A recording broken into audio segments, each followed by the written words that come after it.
Kan kripto ini aset yang beresiko. Ya. Mendingan kita diversifikasi atau kita konsentrasi di aset kripto. Itu saya awalnya terkonsentrasi. Awalnya saya tuh mau main menyebar ya, tapi karena waktu itu gak maksimal, jadinya saya juga lebih perdalam lagi sizing yang tepat ke beberapa play hingga akhirnya berhasil.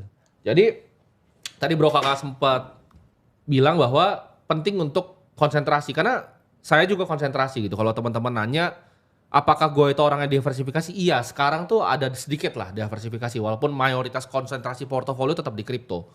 Diversifikasi itu untuk amanin aset aja teman-teman dan itu kalau udah kaya. Tapi jawabannya kalau lu belum kaya, lu belum punya uang yang banyak, lu harus konsentrasi di aset yang tadi Bro Kakak bilang. Harus punya komitmen dan juga conviction, harus fokus bro. Yes. Karena kalau misalnya kita ngomongin mau beli S&P itu cuma naik 10% tahun ke tahun. Ya kan? 10% tahun ke tahun uang lu 10 juta itu cuma jadi 1 juta dalam waktu setahun. Ya. Itu pakai buat makan warteg pun seminggu sekali nggak cukup gitu bro. Ya. Uangnya nggak cukup. Keuntungan 1 juta tuh nggak bisa pakai makan warteg seminggu sekali. Jadi jawabannya ketika lu punya uang 10 juta, lu harus pikir gimana caranya ini bisa berkali lipat. Entah dari lu tingkatin skill atau lu ambil resiko. Karena hidup ini tentang resiko. Setuju.